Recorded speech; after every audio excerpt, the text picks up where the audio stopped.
Bienvenue sur le podcast Caro Cato. Je suis Caro et sur cette chaîne, je vous fais la lecture de chapitres de livres anciens bibliques tout à fait choisis au hasard et qui ne se trouvent plus sur le marché actuellement.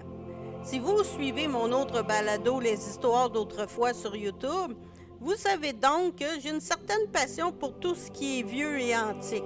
Le côté biblique et catholique, dans ce temps-là, était omniprésent. Alors, je vous emmène avec moi dans le monde antique de la religion catholique. Nous terminerons avec une courte prière, encore là historique.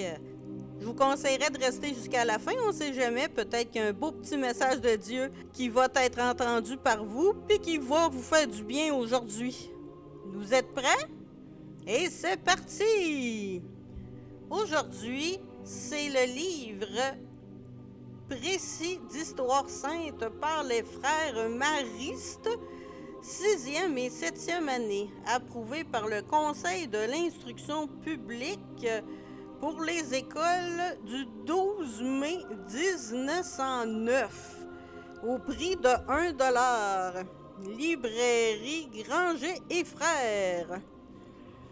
Alors, j'ouvre le livre et c'est la page 100 qui m'apparaît devant moi. Faut pas trop que je bouge le livre, admettons qu'il est très fatigué. Alors, vous êtes prêts pour une belle petite lecture? Ah, c'est David triomphe du géant Goliath. On va apprendre ça avec les jeunes de 1909. On commence! Cependant, les Philippiens avaient recommencé la guerre contre les Israélites. Les deux armées se trouvaient en présence lorsqu'un géant philistin nommé Goliath sortit des rangs et vint défiler au combat, le plus brave des guerriers d'Israël. Personne n'osait affronter une lutte contre un si redoutable adversaire. Bien que Saul eût promis sa fille Michal à celui qui le vaincrait. David fut le seul qui, malgré sa jeunesse, se présenta pour le combattre, n'ayant que d'autres armes que sa fronde et son bâton. Goliath, le voyant approcher, lui cria « Me prends-tu pour un chien, jeune homme, qui viens à moi avec un bâton? » « Non, répondit David, mais pour l'ennemi du Seigneur que tu as insulté. » En achevant ces mots, il prend sa course, fait tournoyer rapidement sa fronde et lance au super Philistin une pierre qui l'attend en plein milieu du front. Goliath chancelle et tombe lourdement la face contre terre. David aussitôt s'élance, saisit l'épée du géant et lui trancha la tête. On voit que c'est positif, cette histoire-là. À cette vue, une immense clameur s'élève. Les Philistins, saisis d'une frayeur, paniquent et prennent la fuite, tandis que les Israélites poussent des cris de victoire, se mettent à leur poursuite en les massacrant en grand nombre. Jalousie de Saul. Tout le peuple d'Israël célébra le triomphe du jeune vainqueur, mais Saul le roi fut jaloux de la gloire de David. Et ne voyant plus qu'en lui un rival odieux, il tenta plusieurs fois de lui ôter la vie. En présence du péril qui le menaçait, David s'enfuit de la cour et, protégé par le Seigneur, il échappa heureusement aux injustices poursuites de son ennemi. La défaite des Philistins ne les empêcha pas de revenir plus tard à l'attaque. Saul, à la tête de ses troupes, campait sur la montagne de Gilboa. Il porta au combat un cœur déjà certain de sa défaite. Son armée fut taillée en pièces. 3 de ses fils périrent à ses côtés, et lui-même, pour ne pas tomber vivant aux mains des ennemis, se perça de son épée. David, en apprenant ses malheurs, déchira ses vêtements et versa d'abondantes larmes sur la mort de Saul et de ses enfants. Après la mort de Saül, David fut successivement reconnu pour roi pour toutes les tribus. Des guerres glorieuses affirmèrent son trône et reculèrent les limites du royaume d'Israël. Jérusalem, enlevée aux Jédubézéens, devint la capitale du pays, et la citadelle bâtie sur la montagne de Sion fut désormais la résidence des rois. David ne se contenta pas de sanglants triomphes de la guerre. Sa pitié lui fit ambitionner une gloire plus haute, celle d'entourer le culte du vrai Dieu de l'éclat solennel qui lui est dû. L'arche d'alliance était demeurée à Kiriath-Yearim, dans la maison d'un Lévite nommé Abinadab. Depuis que les Philistins l'avaient renvoyée, David résolut de la transporter dans son propre palais à Jérusalem. Cette translation se fit avec une pompe extraordinaire et au milieu d'un immense concours du peuple. Des Lévites portèrent l'arche sur leurs épaules.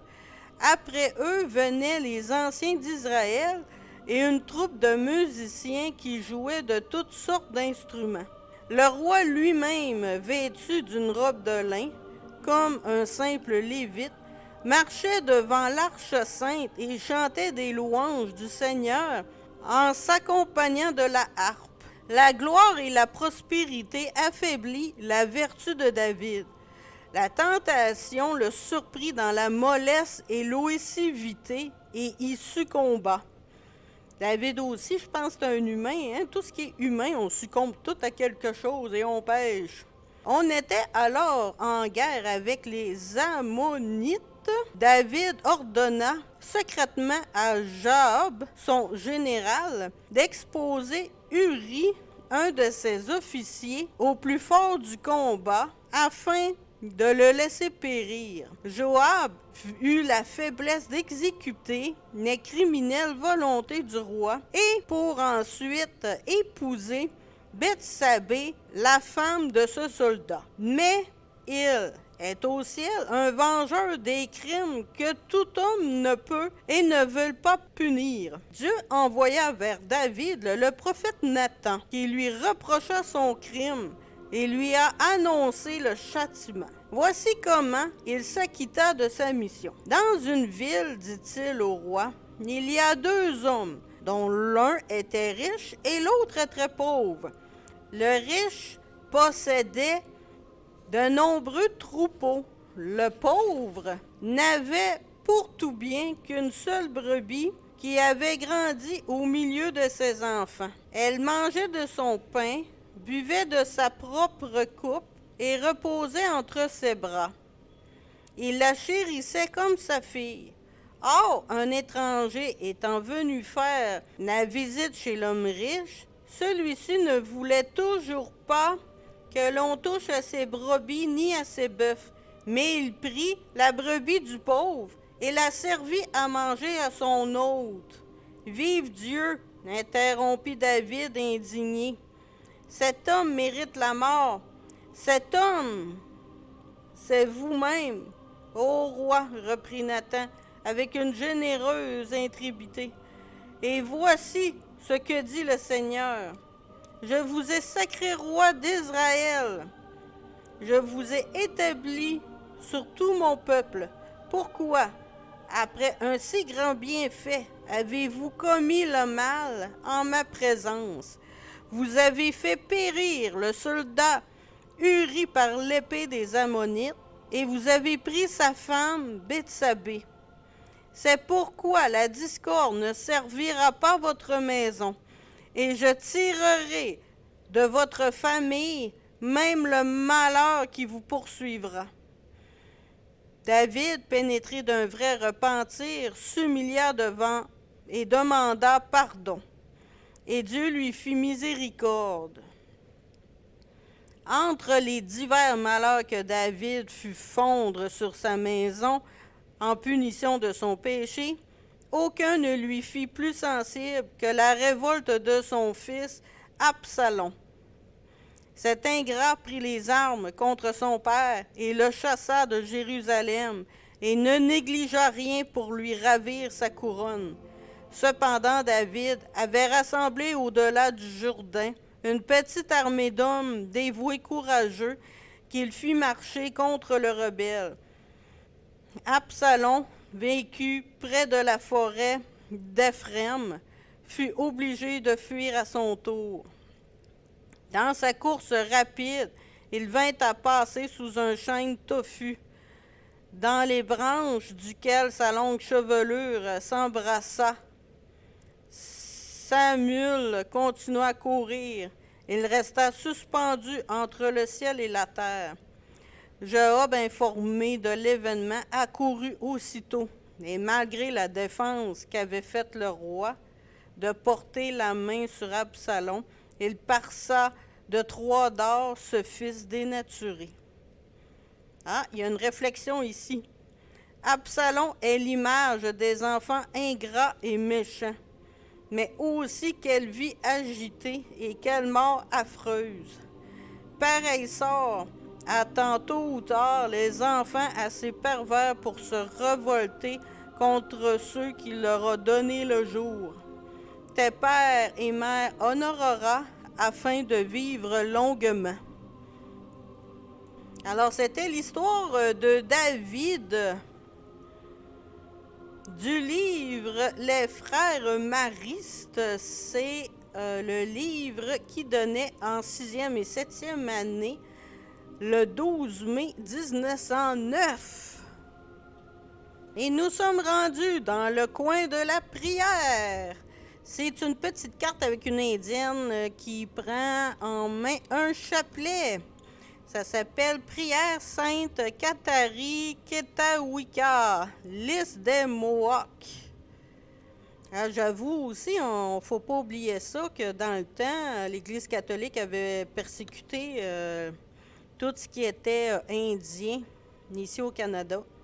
Alors on commence. Étoile des nations autochtones et lumière vive pour tous, nous remercions Dieu pour son courage héroïque, la persévérance constante et son amour profond de la croix. Prie pour que nous, enfin, que notre amour pour le Christ puisse s'approfondir et puissions-nous t'imiter en poursuivant la volonté de Dieu, même quand les difficultés apparaissent. Sainte Catherine, priez pour nous. Amen. J'ai été dernièrement à la cathédrale ici à Montréal, l'Oratoire Saint-Joseph. Puis il y avait un mini-livre, mais prières en livre de poche. C'est quelques petites prières. Je vais vous en faire la lecture de une. Ça s'appelle Supplication pour le secours divin. Écoute-nous, Seigneur, Saint-Père, Dieu éternel et tout-puissant, et envoyez-nous miséricorde, votre saint ange du ciel, pour veiller, chérir, protéger et rester avec ceux qui demeurent dans cette maison. Par le Christ notre Seigneur, ainsi soit-il. Et c'est avec cette prière que nous terminons cette émission de 15 minutes. J'espère que vous avez apprécié. Un petit like, un petit commentaire positif. On aime tout avoir ça sur YouTube. À la voyure et que Dieu vous bénisse.